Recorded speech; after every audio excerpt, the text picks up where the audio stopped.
The air was thick with smoke and fear as I stumbled onto the pasture. 3 strangers, rifles raised, standing over Tornado's bleeding body.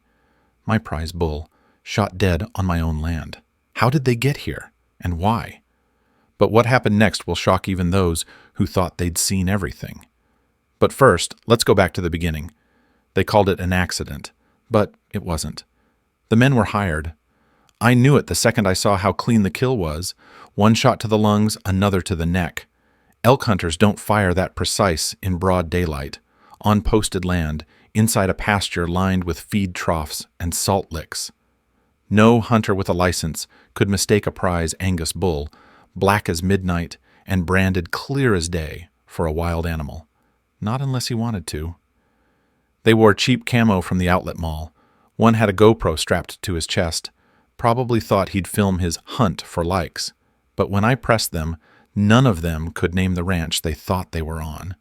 None of them could tell me where they entered from, and when I asked who gave them permission, they clammed up like guilty kids caught with spray paint.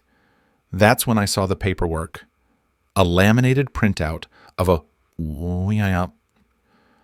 recreational use agreement, signed by none other than Karen Delaney, authorizing seasonal wildlife culling in overgrazed parcels adjacent to residential zones. The South Pasture, my land, she had no legal authority. But in her world, legal didn't matter, only leverage. HOA bylaws, county loopholes, and backroom favors, and she used them like barbed wire, stringing them tight around my throat. Tornado was worth more than money. He was my foundation. 3 of my cows were carrying his calves. The last of a bloodline bred by my father and his before him. Now he lay still, steam rising from his body, as the morning sun caught the blood in the grass like fire. I wanted to kill. Right there, on that field, I wanted those men buried beside him. My hands shook. My breath came in hot bursts I couldn't control. I gripped the stock of my Winchester, still slung behind the seat of my side-by-side. I felt my finger twitch. But then I looked up. Jessie, my daughter, was running down the hill from the barn. 10 years old, barefoot, crying. She'd seen Tornado from the kitchen window. I turned toward her and dropped the rifle. Her sobs carved into me sharper than any bullet. She buried her face in my chest, and I held her like a man drowning holds driftwood. She whispered, "Why did they hurt him, Daddy?" I had no answer, only pain.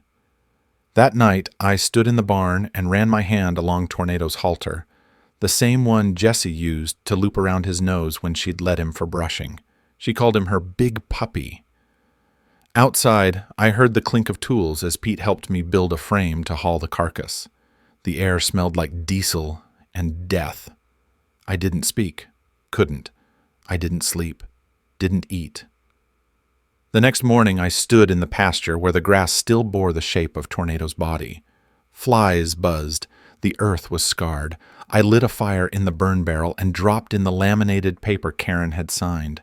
I watched the edges curl, watched her signature blacken and flake to ash. This wasn't over.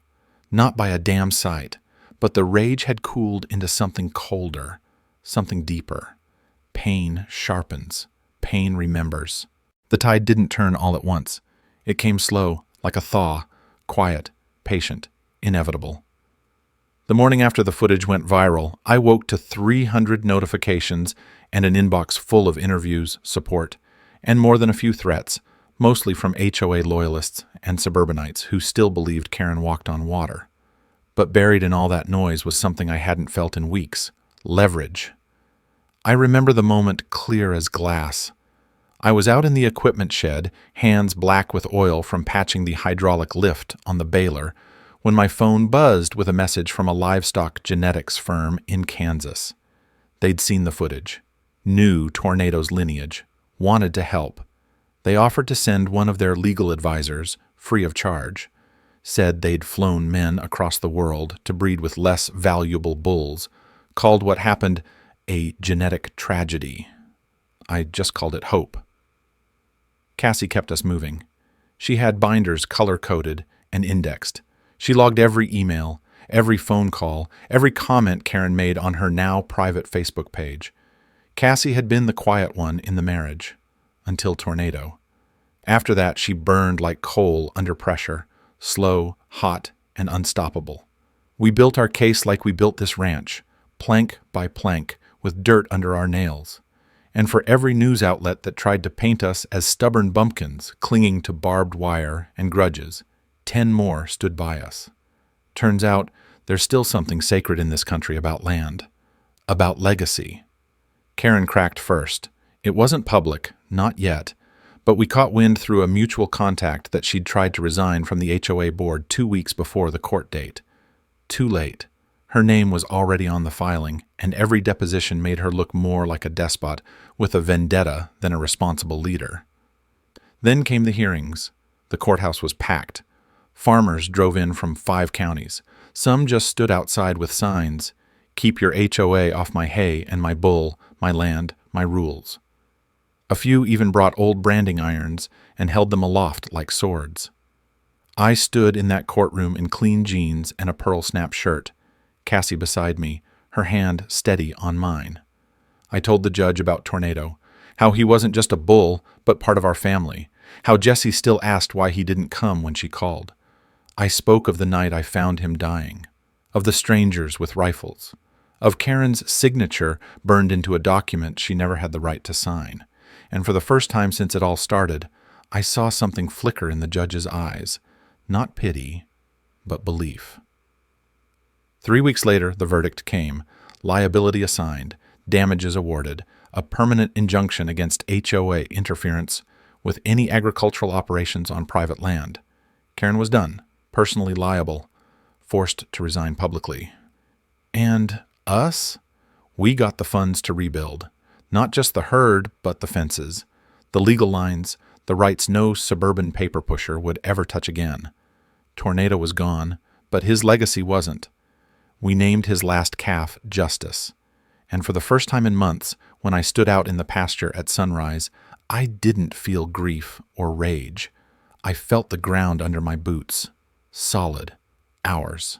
Spring broke wide and golden that year, the way it only does after a long winter of loss and reckoning. The grass came back thicker than I'd remembered, as if the land itself had been holding its breath through the whole damned ordeal. I walked the pastures in the early light most mornings, boots wet with dew, the cool air brushing past like the hand of someone long gone. But I wasn't the same man who'd stood there weeping over Tornado's dying body. Grief had a weight, but so did resolve. Word got out about the pavilion faster than I expected. Tornado's legacy wasn't just a breeding facility. It was a statement carved into soil and steel, a refusal to let what happened fade into memory. We used every cent wisely. Cassie handled the business planning. I oversaw construction, working side by side with the crews. No corners were cut. Heated floors in the calf pens, storm-safe feed storage, state-of-the-art cryo tanks lined the back wall like chrome sentinels. And above the main gate, we welded a quote my dad used to say, "You don't own the land owns you, if you're lucky." People came from all over, 4-H kids, ag students from the community college, even a few old-timers who'd hung up their hats years ago but still wanted to lay eyes on what we'd built. And every time someone asked me why I kept going, why I didn't just sell the land and move on, I'd look out across those hills and say, because legacy doesn't quit when you lose. It begins when you refuse to. That summer, I started a mentorship program, 10 students at a time, free tuition, hands-on training in genetic breeding, land management, livestock care. These weren't rich kids or suburban hobbyists. They were sons and daughters of ranchers, many barely hanging on, whose boots were older than their trucks. We trained them in modern tools, but more importantly, we taught them the old rules. Respect the animal. Respect the land. Don't cut corners. Don't take what you haven't earned. Each graduate left with a pair of gloves, a field journal, and a small brass tag stamped with "Earned, Not Given." Some of those tags now hang from fence posts hundreds of miles away. One even made it to New Zealand, attached to the halter of a tornado grandson now standing stud on foreign soil. It wasn't just about bulls or bloodlines anymore. It was about fighting back against erasure, against the slow creep of concrete and clipped hedges and bylaws written by people who'd never fixed a busted water line at 3 a.m. in a thunderstorm. It was about showing kids that you can still build something that matters with your hands, your sweat, and your name. Tornado gave us that gift, his life, his loss, and the fire it lit in our bellies. And some evenings, just before dusk, I walk up the hill behind the pavilion. I look down over the land, grazing cattle, distant windmills turning, students laughing in the barn. I take off my hat, press it to my chest, and listen.